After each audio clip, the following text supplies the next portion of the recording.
కాలతో పెట్టుకుంది కాలతో పెట్టుకుంది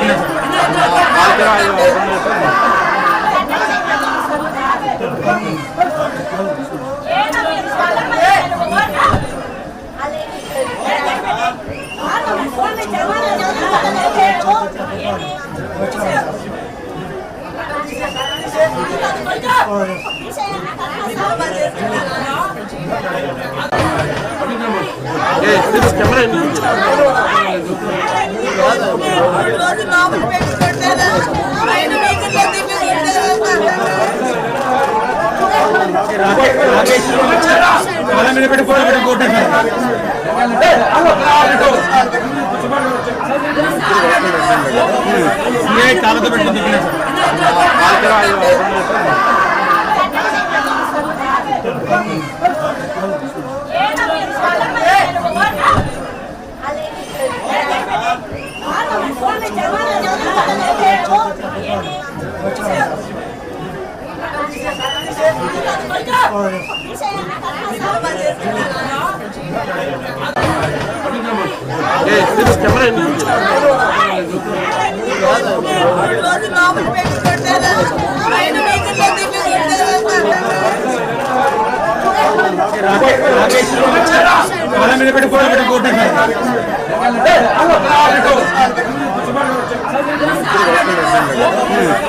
కాలతో పెట్టుకుంది కాలతో పెట్టుకుంది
రాష్ట్రంలో ఈరోజు రెడ్ బుక్ రాజ్యాంగంతో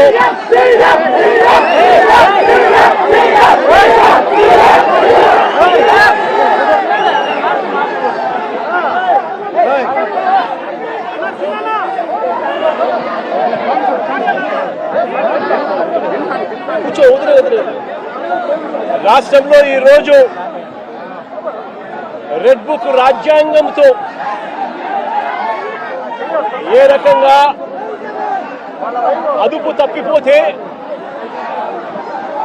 తప్పిపోతే పోలీస్ వ్యవస్థ ఎంతగా దిగజారిపోతుంది అని చెప్పడానికి నిదర్శనం ఈరోజు తెనాలిలో మన కళ్ళ ఎదుటే కనిపిస్తా ఉన్న సత్యం. ఈరోజు నిజంగా ఈ ఘటన చూస్తే ఎలాంటి దారుణమైన పరిస్థితులు కనిపిస్తాయి అనంటే, ఈరోజు రాష్ట్రంలో జరుగుతా ఉన్న అనేక సంఘటనలు ఒకసారి గమనించినట్లయితే ఆ ప్రతి సంఘటన కూడా ఏ రకంగా చంద్రబాబు నాయుడు గారు ఆయన పార్టీ రెడ్ బుక్ రాజ్యాంగం తీసుకొని వచ్చి పోలీసు వ్యవస్థను దుర్వినియోగం చేస్తూ తనకు వ్యతిరేకంగా ఏ గొంతు వినిపించినా కూడా ఆ గొంతును అణగదొక్కే కార్యక్రమంలో భాగంగా ఏ రకంగా చంద్రబాబు నాయుడు గారు దగ్గరుండి వైఎస్ఆర్సీపీకి సంబంధించిన మాజీ మంత్రుల మీద, మాజీ ఎమ్మెల్యేల మీద, నాయకుల మీద, కార్యకర్తల మీద, సోషల్ మీడియా కార్యకర్తల మీద ఏ రకంగా తప్పుడు కేసులు పెడతా ఉన్నాడు, ఏ రకంగా తప్పుడు సాక్ష్యాలు సృష్టిస్తూ ఉన్నాడు, ఏ రకంగా వాళ్ళని జైళ్ళల్లో పెడతా ఉన్నారు, ఏ రకంగా చట్టాన్ని చేతిలోకి తీసుకోవడం ఒక పరిపాటిగా మారిపోయింది అనడానికి ఈరోజు రాష్ట్రంలో జరుగుతూ ఉన్న రెడ్ బుక్ రాజ్యాంగం మన కళ్ళ ఎదుటే కనిపిస్తూ ఉన్న సత్యం. ఆ రకంగా రెడ్ బుక్ రాజ్యాంగాన్ని ఉపయోగపెడుతూ అదుపు తప్పిపోతే పోలీస్ వ్యవస్థ, ఆ పోలీస్ వ్యవస్థ ఎలాంటి వికృత రూపం దాలుస్తుంది అని చెప్పడానికి నిదర్శనం ఈరోజు తెనాలిలో జరిగిన ఘటన.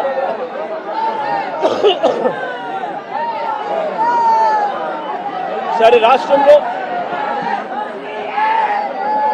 ఇంత భయానక పరిస్థితుల మధ్య తెనాలిలో అసలు ఏం జరిగింది, తెనాలి ఘటన ఎందుకింత అన్యాయమైన ఘటన అని చెప్పి ఒకసారి లోతుల్లోకి అందరం కలిసికట్టుగా పోదాం.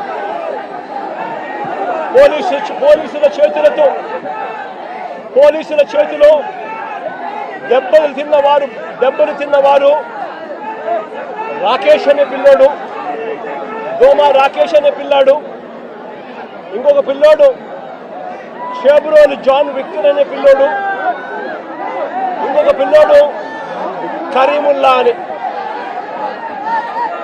దళితులు, మైనారిటీ వర్గానికి చెందిన వ్యక్తి ఇంకొక పిల్లాడు. అంటే అణగారిన వర్గాలు, అంటే సామాజికంగా ఆర్థికంగా వెనకబడిన వర్గాలు. ఒకసారి ఈ ఘటన ఎలా జరిగింది అనేది ఒకసారి గమనించండి. రాకేష్ అనే పిల్లోడు అసలు తెనాలిలో కూడా ఇక్కడ ఉండడు. తాను జొమాటో అనే కంపెనీలో ఉద్యోగస్తుడు. హైదరాబాద్లో తాను పనిచేస్తూ ఉన్నాడు. హైదరాబాద్లో పనిచేస్తూ ఉన్న ఈ రాకేష్ అనే పిల్లాడు, జొమాటో అనే కంపెనీలో పనిచేస్తూ ఉన్న ఈ రాకేష్ అనే పిల్లోడు తనకు ఏదో పాత కేసుకు సంబంధించి, వీళ్ళంతా యంగ్స్టర్స్, చిన్ననాటి సమయంలో వీళ్ళకి ఏదో పాత గొడవలు, పాత ఏదో గొడవల నేపథ్యంలో ఉన్న కేసుల మధ్య ఈ పిల్లాడికి సంబంధించిన ఒక పాత కేసులో వాయిదా కోసం మాత్రమే ఈ పిల్లాడు తెనాలికి వచ్చినాడు. కానీ ఈ పిల్లాడు ఇక్కడ పనిచేయడంలా, ఈ పిల్లాడు ఇక్కడ ఉండడంలా, హైదరాబాద్లో పనిచేస్తూ ఉన్నాడు జొమాటో అనే కంపెనీలో. ఈ పిల్లాడిని చూడడానికి ఈ పిల్లాడు ఫ్రెండ్స్ వచ్చారు. ఈ పిల్లాడు కూడా పాలిటెక్నిక్ మెకానికల్ చదివిన పిల్లాడు. ఈ పిల్లాడిని చూడడానికి ఈ పిల్లాడి ఫ్రెండ్స్ మంగళగిరి నుంచి వచ్చినారు. వాళ్ళు కూడా ఇక్కడ ఉండరు. మంగళగిరి నుంచి వచ్చిన పిల్లాడు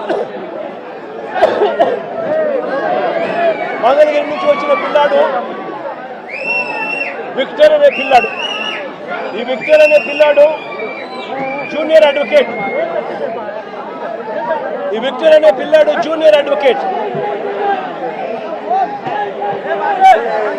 జాన్ విక్టర్ అనే పిల్లాడు జూనియర్ అడ్వకేట్. ఈ పిల్లాడు బార్ కౌన్సిల్లో రిజిస్టర్ అయిన సర్టిఫికేట్. జూనియర్ అడ్వకేట్ గా ప్రాక్టీస్ చేస్తా ఉన్న ఈ పిల్లాడు చూడడానికి ఈ పిల్లాడు వచ్చాడు. ఈ పిల్లాడితో పాటు మంగళగిరి నుంచి కరీముల్లా అనే పిల్లాడు, ఇంకొక యంగ్స్టర్, 21 సంవత్సరాలు ఆ పిల్లాడికి. ఇంకొక యంగ్స్టర్ అక్కడికి తాను తెనాల్లో ఉండడు, తాను కూడా మంగళగిరిలో ఉంటాడు. ఈ Babulal otherwise known as Karimulla ఒక మెకానిక్ పిల్లాడు.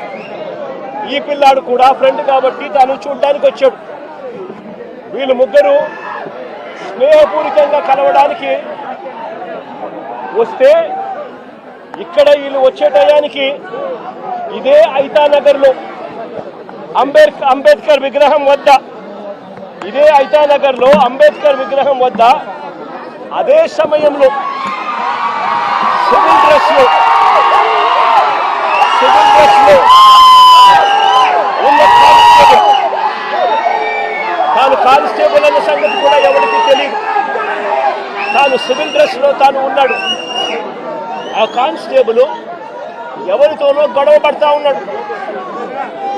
వీళ్ళ ఏరియాకి వచ్చి అంబేద్కర్ స్టాచ్యూ దగ్గర ఎవరో ముఖం తెలియని వ్యక్తి సివిల్ డ్రెస్ లో ఎవరితోనో గొడవ పడతా ఉంటే వీళ్ళు గొడవలో ఇన్వాల్వ్ అయ్యి ఆపడానికి ప్రయత్నం చేశారు.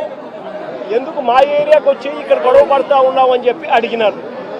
అంతే, అది వీళ్ళు చేసిన తప్పు. జాన్ విక్టర్కి సంబంధించిన బైక్ కీసు లాక్కునే కార్యక్రమం చేశాడు ఆ కానిస్టేబుల్, ఆ సివిల్ డ్రెస్ లో ఉన్న కానిస్టేబుల్ అని కూడా ఎవరికి తెలియదు.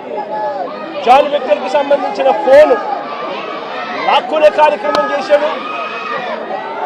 మా ఎందుకు తీసుకుంటున్నాడు అని చెప్పి వీళ్ళు బైక్ కీసు, వారికి సంబంధించిన ఫోను వాళ్ళు వెనక్కి తీసుకున్నారు. అందరితో ఆగిపోయింది. ఎవరి దారి కొద్దీ వాళ్ళు వెళ్ళిపోయారు.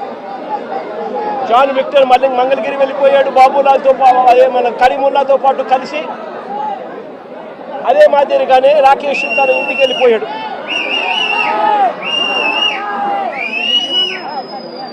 మళ్ళీ మరుసటి రోజు, ఇది జరిగింది ఏప్రిల్ 24వ తారీఖున. ఏప్రిల్ 25వ తారీఖున అంటే మరుసటి రోజున ఎంతటి దారుణం జరిగిందో ఒక్కసారి గమనించమని అడుగుతా ఉన్నా. మరుసటి రోజున 25వ తారీఖున ఇదే కానిస్టేబుల్ ఈయనతో పాటు మరికొందరు పోలీసులు ఏకంగా మంగళగిరికి వెళ్ళారు. మంగళగిరికి వెళ్ళి విక్టర్ను అంటే జూనియర్ అడ్వకేట్ను, అదే మాదిరిగా కరీముల్లాను వీళ్ళిద్దరిని కొట్టుకుంటూ తీసుకొచ్చారు, వెహికల్లో కొట్టుకుంటూ తీసుకొచ్చారు. తీసుకొచ్చి ఆ రోజు రాత్రి తెనాలి 2 టౌన్ పోలీస్ స్టేషన్లో రాత్రి అంతా కూడా వీళ్ళను కొట్టారు. అంటే 25వ తారీఖున రాత్రి అంతా కూడా వీళ్ళని కొట్టారు. కొట్టిన తర్వాత ఏప్రిల్ 26వ తారీఖున అంటే మరుసటి రోజు 24న ఘటన జరిగింది. 25న తీసుకొచ్చారు, 25న స్టేషన్లో వేసి కొట్టారు. 26వ తారీఖున స్టేషన్కు దగ్గరలోనే ఉన్న ఐతానగర్ రోడ్డు మీదకు తీసుకెళ్లి రోడ్డు మీద మళ్ళీ కొట్టారు. రోడ్డు మీద ఈ పిల్లల్ని మళ్ళీ తీసుకొని పోయి షేమింగ్ చేస్తూ అంటే వీళ్ళ పరువు ప్రతిష్టలతో ఆడుకుంటూ వీళ్ళను రోడ్డు మీదకి తీసుకొని వచ్చి కొట్టడం జరిగింది. ఇదే ఘటన తెనాలి 2 టౌన్ సిఐతో పాటు పక్కనే ఉన్న మరో పోలీస్ స్టేషన్ సిఐ కూడా వీళ్ళను కొట్టిన వారిలో వీళ్ళిద్దరూ ఉన్నారు. దీనికి సంబంధించి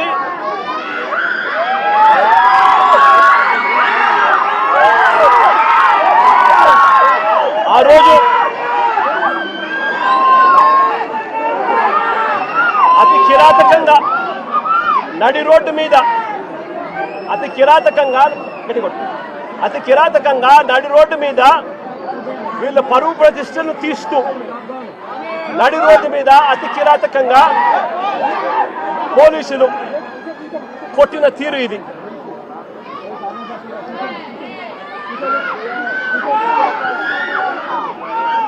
కాళ్ళకు తగిలిన బొబ్బలు కాళ్ళ మీద కొడితే కాళ్ళకు తగిలిన బొబ్బలు చూడండి ఎంత దారుణంగా ఉన్నాయో. ఇది జరిగిన తర్వాత మళ్ళీ స్టేషన్కి తీసుకెళ్లి మళ్ళీ 27వ తారీఖున అంటే మరుసటి రోజు మళ్ళీ ఐతానగర్ లింగారం సెంటర్లో అంటే ఇంకొక రోడ్డు సెంటర్లోకి మళ్ళీ 2వ రోడ్ సెంటర్లోకి మళ్ళీ తీసుకెళ్లి పట్ట పగలే మళ్ళీ రోడ్డు మీద రెండోసారి కొట్టారు. రోడ్డు మీద మళ్ళీ రెండోసారి అతి కిరాతకంగా కొట్టారు. కొట్టడమే కాకుండా 3 రోజుల నుంచి వీళ్ళు స్టేషన్లోనే ఉంటారు, వీళ్ళ పోలీసులు అదుపులోనే ఉంటారు. 25వ తారీఖున తీసుకొచ్చారు, 26వ తారీఖున వాళ్ళ దగ్గరే పెట్టుకున్నారు, 26వ తారీఖున రోడ్డు మీద కొట్టారు, రాత్రంతా వాళ్ళ దగ్గర పెట్టుకున్నారు. 27వ తారీఖున మళ్ళీ ఇంకో రోడ్డు దగ్గరికి తీసుకొచ్చారు. అంటే 3 రోజులు వాళ్ళ అధీనంలోనే ఉన్నప్పుడు వీళ్ళు నడు రోడ్డు మీదకి తీసుకొచ్చి విక్టర్ జోబీలో అంటే జూనియర్ అడ్వకేట్ జోబీలో ఒక కత్తి వీళ్ళే పెట్టి ఇద్దరు విఆర్ఓలను అక్కడికి పిలిచి మారణాయుధం విక్టర్ జోబీలో ఉన్నట్టుగా పంచనామా